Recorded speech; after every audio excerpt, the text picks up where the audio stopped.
Episode 6 of The Judge from Hell begins with Bitna heading in and speaking to Seungbin after the case. She's there to ask something, and this is, of course, before she confronts him in the hospital. After demanding to speak to the alter ego, Do-wan is the dominant personality and speaks to Bitna. Do-wan confirms that he did kill the family, and after seeing the different personalities for herself, Bitna starts laughing at the thought of detachable multiple personalities. This recontextualizes her recess from court last episode. We then cut forward to where we left off, with Daeon hiding under the bed. He rushes after Bitna, who hurries out the room and away before being caught. Naturally, she does her disappearing act and manages to slip away without detection. Back home, Daeon is there, waiting for her. He questions her over the words she used in the hospital room, but it seems like Daeon isn't sure if it's actually Bitna that was there or not. He has doubts, but Bitna tells him he needs to bring evidence, given that's his job if he wants to arrest her. But she doesn't know that he has those cans. Time is of the essence though, and as the trial takes place, Daeon suddenly announces that he's found evidence that confirms Seungbin is a murderer. They manage to get into the cloud and find audio evidence to confirm Seungbin is a murderer, and not at all repentant for his actions. He actually mocked his son before stabbing his wife when she returned home, then turning his attention to his daughter. Daeon plays a recording for the whole courtroom, prompting Bitna to take a recess. She's livid, knowing that the chance to kill him may be gone, and in fact we see this level of abuse in horrific detail with extra video and audio evidence. Bitna is not happy and she steps down from her podium, antagonizing him and forcing Seungbin to snap and grab her around the throat. Bitna's verdict is certainly eye-opening. She decides that the evidence is inadmissible in this trial given it was submitted late. Furthermore, Seungbin is a first-time offender, so Bitna decides that insanity due to his personality disorder leads to him being not guilty. He'll be given 2 years of treatment instead. The courtroom is in uproar, and it seems this is not over. En route to the holding cell, a truck smashes into the bus and knocks it over. Of course, there it is. Make sure you've got your K-drama bingo cards ready, folks. That's a truck of doom ticked off. Anyway, the men make swift work of the guards and snatch up Seungbin. Daeon tries to stop them, promising to shoot. However, these men have superhuman strength and easily overpower him. They bundle Seungbin in the back of the truck and take off, leaving the police cars to blow up.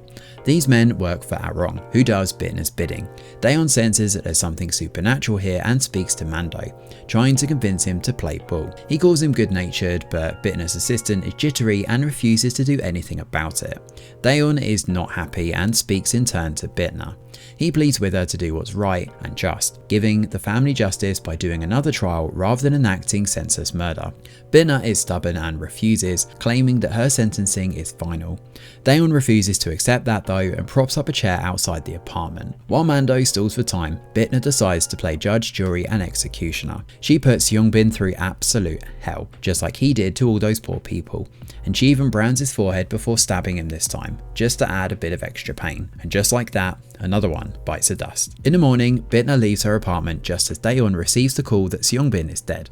The same seal is on the deceased's forehead, of course, and our star detective realizes the corpse has been dropped in their jurisdiction on purpose. Bitna laughs at the news reports that he's been found dead, which surprises the other judges in the room. Meanwhile, Chief Na meets with Jeong Jae-gul and asks about his generosity towards the judge. He points out that Bitna is special to him and is wondering why she's living at the villa. Chief Na though berates her, claiming it's all because she buys expensive clothes. That night, Mando shows that he's done his research and feeds back to Justicia everything she needs to know about the human she's adopting. Bitna had no friends and family while living, and she'd always dressed modestly too. The investigation into a stabbing, interestingly, is actually a cold case now and closed. It turns out the leader of the Satan detective group, Yun Seong, has a human girlfriend he's been dating in secret. Unfortunately, another demon called Venato happened to be spying on him while he admitted to Daeon last episode about getting emotional. Their demonic role here is to track down and kill those who have become lovers or corrupted by human ideals. He agrees to be tried and killed in order to spare his girlfriend, and just like that, he's thrown out the window and killed as he smashes into the car below. Elsewhere, Arong learns from the cleanup crew that Bitna's job on Seungbin seems to be very emotionally charged. This is, of course, against demon customs, so it's definitely something that's going to be taken seriously. This Seungbin killing actually has the adverse effect on the grieving family too. You see, the grandmother wanted Seungbin to be tried properly in a court of law, and this killing has not given her that satisfaction. Bitna though happens to be listening from the doorway and simply scoffs. That night, Daeon confronts Bitna after Yeonseong and Seungbin's death, believing she's responsible for both. Bitna calls him boring, but Daeon promises that he's going to catch her and bring the demon to justice. This is enough for her to head back home in a huff, but Tae-kyu is there to see her. He wants her to stop involving herself with his family as it's making him very uncomfortable. Not just because of their breakup, but he just doesn't want her using his father for leverage. He knows she won't leave the villa, but tells her the neighbourhood is dangerous, so she needs to be careful. This is, of course, a warning to watch her back, but given she's a demon and third in command in hell, that is pretty much going to fall on deaf ears. Like clockwork, a woman is suddenly attacked heading home in the villa area not long after.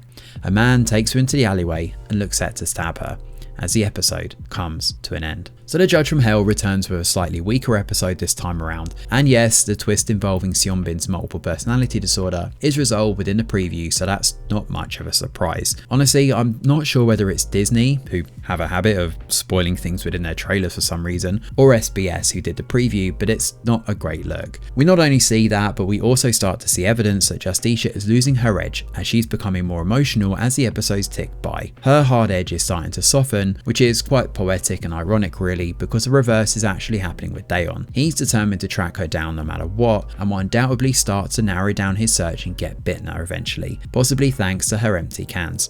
The supporting characters have extra depth this time, and we see the consequences of what happens when demons become too emotional. This definitely helps show the stakes that Bitna will have to contend with when she inevitably hits that point. Either way though, there's enough here to whet the appetite, and next week's double bill can't come soon enough, and of course we'll be there to recap the whole thing. Thanks for watching, and do let us know your thoughts in the comments below.